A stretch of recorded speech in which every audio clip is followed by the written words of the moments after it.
Yo, what's poppin'? How you doing? I don't know. Before we actually start, check out my Twitch where I'll actually stream now because uni's done. Woo! And I don't know, join me on Discord. I'm always there, and I have Twitter. Actually, I've got like one follower.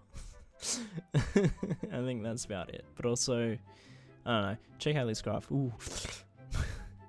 When coming up with a video idea, I just mainly thought of just rehashing stuff other like gaming YouTubers have done in like 2017-18. Then I decided to rehash what YouTubers did in 2016. Yeah, boys! We're doing a story time YouTube channel now. It's gonna be lit. I mean, it's not like it was anything beforehand. Subscribe, I upload weekly, I think. But anyways, around 2 months ago, I went down to Melbourne to meet up with friends and also attend a 21st birthday party down there. Now, I was staying at an Airbnb in an eastern Melbourne suburb called Dandenong. Unbeknownst to me, I had no idea how sketchy this goddamn suburb would be. I'm not from Melbourne, so I didn't know exactly how sketchy it was. And really, the only bit of warning I got was when one of my friends quite concernedly said, "Why are you staying in Dandenong?" I just assumed he meant with the distance, but it was only like a 15 to 20 minute Uber from the house to where the party was. So I just said, oh, oh, how traumatized my sweet little mindset was gonna be.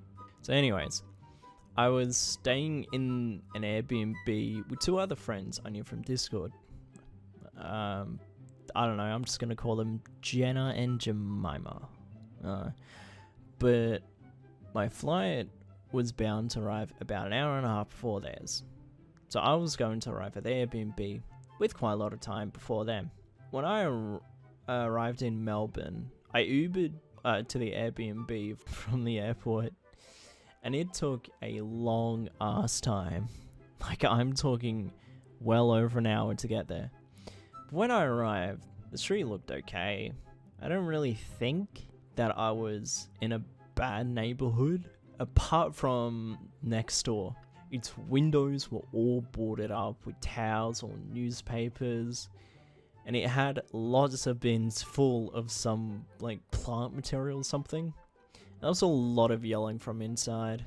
When my friends arrived, we joked that it was a drug lab. That's called foreshadowing. Before my friends arrived, I was just busy doing assignments and stuff because, you know, I'm on that grind. And then we went out for dinner and went to several bars and whatnot. I don't know, it was a pretty chill night. That night was chill. Not the following morning. Oh, boy. I wake up to Jenna frantically tapping my door and constantly asking if I was awake. So I was really confused at this point, and I thought something was wrong because it was 5:30-ish in the morning at this point. So I quickly get off and I open my door and I see blue and red flashing lights flowing into the living room and hearing over a loudspeaker, "We've got you surrounded. Do not resist arrest." My first genuine thought at that point was, oh shit, they've seen me steal a grape from Woolworths. I actually shat myself. And then I peek out from a curtain to see the goddamn military in the front yard of this Airbnb. Bro, there was a police raid about to happen.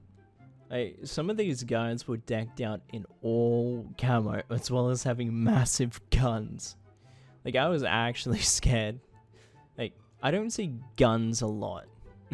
Like, I'm Australian. Like, seeing a gun is like finding a shiny blue eyes white dragon in a Yu-Gi-Oh card pack. Like, it's so rare. A lot of cops here don't even carry a gun.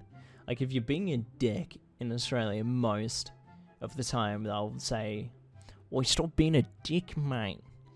That'll stop around 90% of Australians to say, fair point, mate. Yeah. But anyways, there were a bunch of these military guys with a big truck in the front yard. There were also like other guys in just like regular like civilian clothing, but with like a bulletproof vest on, and they all had like pistols as well. It was a weird morning, really. It was a weird wake up. About half an hour later, I was just kind of sitting in the living room bored, so I got up to make a cup of tea. I went to the sink, and part of the curtain is to see into next door's backyard. And as I did that, there was another military guy. Another military guy less than a meter from me at eye height. And I proceeded to shit myself again. I honestly was just so confused at what actually was happening. Like, at this point, there was no clarity or anything. Like, nobody from the police raid just, like, came over and was like, hey, we're doing this. That didn't happen. So I was just in the dark. And at one point, I opened the curtain to look at them again. And then one of the guys noticed me. And then he was just kind of looking at me. And then I waved at him, and he waved back. That was kind of funny. But I was more concerned if there was going to be any shooting and if any like stray bullets would fly. You know, I mean, like, I've got health insurance, but it's just that it would low-key be just an inconvenience to get shot. But at some point after what seemed like an hour and a bit, like, all the guys with guns started moving near the front door, and all of them lifted up their guns and aimed at 4 guys. It looked like it was 4 guys anyways. That were coming out of the house. They all got their hands up, and then they got their hands tied behind their back with zip locks. Zip ties. Yeah, that's one. And honestly, that was basically it. It ended with a whimper, not a bang. Which honestly is kind of a good thing in this case. So it was about 3 hours of just waiting around and about 5 minutes of action. That was just kind of it. Honestly, kind of like season 8 of Game of Thrones. Yeah. I went there, bitches. Alright, then after that, a big group of people with like the CSI looking scrubs went into the house for ages. And then, that was it. We didn't see them leave because we went out for lunch. Like, that was how long it took. I don't know. But we actually never found out what happened. There was nothing in the media about it. Nothing on radio, TV, newspaper, online. Nothing. Because it's a conspiracy. But when we told everybody about it, they all thought it was a drug raid and most likely for weed. I mean, so there's that, I guess. Also, there were 2 women that we kept on seeing at the drug house, and every now and then, we would just see them in the front yard, and then they would say hi occasionally. I mean, they were kind of chill, I guess. I don't know if it's the weirdest police-related thing that's ever happened to me before. Because one time in China, a couple of years ago, I had a couple members of the Chinese SWAT deliver me and my friends a crap ton of alcohol and snacks to our hotel room, which was, something else, I guess. But that's for another time. Like and subscribe. Also, join my Discord. I'm active there, like, every day. Also, follow me on Twitch. Okay, cool.